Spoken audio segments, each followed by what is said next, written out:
Welcome back. In his new book, The Cult of Relativity, Finding Einstein, Twain, and a Universe Beyond E equals MC squared, Drake Larson was the first to predict a bizarre gravitational repulsion decades before dark energy was actually found. The Cult of Relativity explain how dark energy envelopes our universe.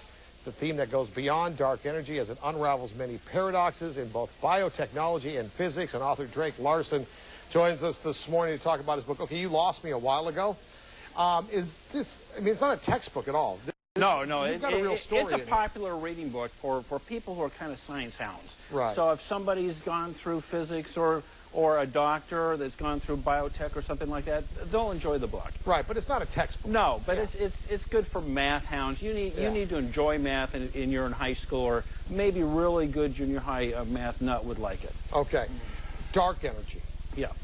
As opposed to light energy? Can you explain to us novices what Einstein theorized and how where you take these theories are slightly different? Sure. Well, basically what I do is I start by describing how Einstein discovered that time slows and E equals MC squared, and how it makes a lot of sense.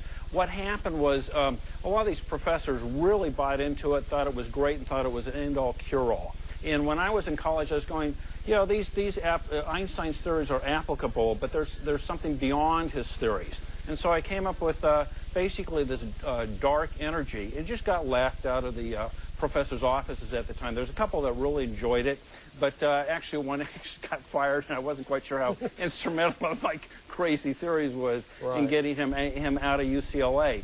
But as time goes by, the Hubble telescopes started to be able to look at the universe closer, and they started to realize there is dark energy out there, and that these theories that Einstein said, basically the disciples of Einstein said this sort of energy is impossible. Right. And I was saying, you know, I don't think this is impossible. In fact, I think it's very likely to occur.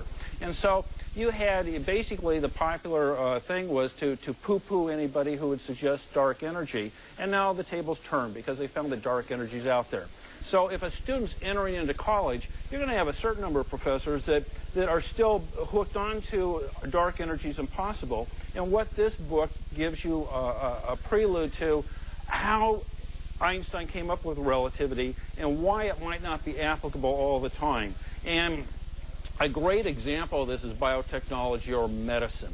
Medicine, you'll find pills, they seem to work great. Vioxx is a perfect example, and it's used in the first chapter. Right. Why would Vioxx seem to work so well, and then it's yanked from the market 5 or 10 years later, and now the appellate courts are reversing decisions, and it all comes down to statistics and how you can lie with statistics and how you can fool, you can fool other people with statistics, like Mark Twain said, there's lies, damn lies, and statistics, right. But you can also fool yourself with the statistics. So the first half of the book deals with medical science and how you can fool yourself with math. And then it goes on to physics, and it says, you know, even physicists can be fooled with math. You can buy into something too strongly, and you always have to keep your mind open for other opportunities. Well, how much of Einstein's theory, though, eliminated, at least in his mind, the possibility of this dark energy? Or was it his disciples who said, no, the next logical step is left, and you've gone right? It's a little bit of both. In fact, when I start out with explaining Einstein's relativity, I talk about how he discovered how time slowed down in 1905. And at the same time, he could have quickly come up with E equals MC squared, but he had to reject the dark energy concept.